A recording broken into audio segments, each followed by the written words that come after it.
by entering faith into what God has always wanted to do for us, set us right with Him, make us fit for Him. We have it all together with God because of our Master Jesus. And that's not all. We throw open our doors to God and discover at the same moment that He has already thrown open His door to us.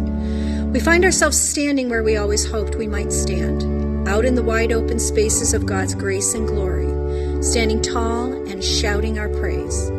There's more to come. We continue to shout our praise even when we're hemmed in with troubles, because we know how troubles can develop passionate patience in us, and how that patience in turn forges the tempered steel of virtue, keeping us alert for whatever God will do next. In alert expectancy such as this, we're never left feeling shortchanged. Quite the contrary.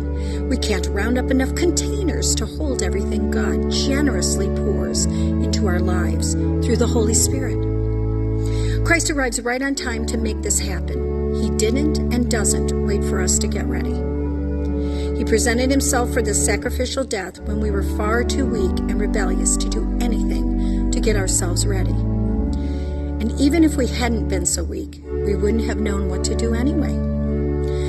We can understand someone dying for a person worth dying for, and we can understand how someone good and noble could inspire us to selfless sacrifice. But God put His love on the line for us by offering His Son in sacrificial death while we were of no use whatever to Him. Now that we are set right with God by means of this sacrificial death, the consummate blood sacrifice, there's no longer a question of being at odds with God in any way. If, when we are at our worst, we were put on friendly terms with God by the sacrificial death of the Son, now that we're at our best, just think of how our lives will expand and deepen by means of His resurrection life. Now that we have actually received this amazing friendship with God, we are no longer content to simply say it in plodding prose. We sing and shout our praises to God through Jesus the Messiah.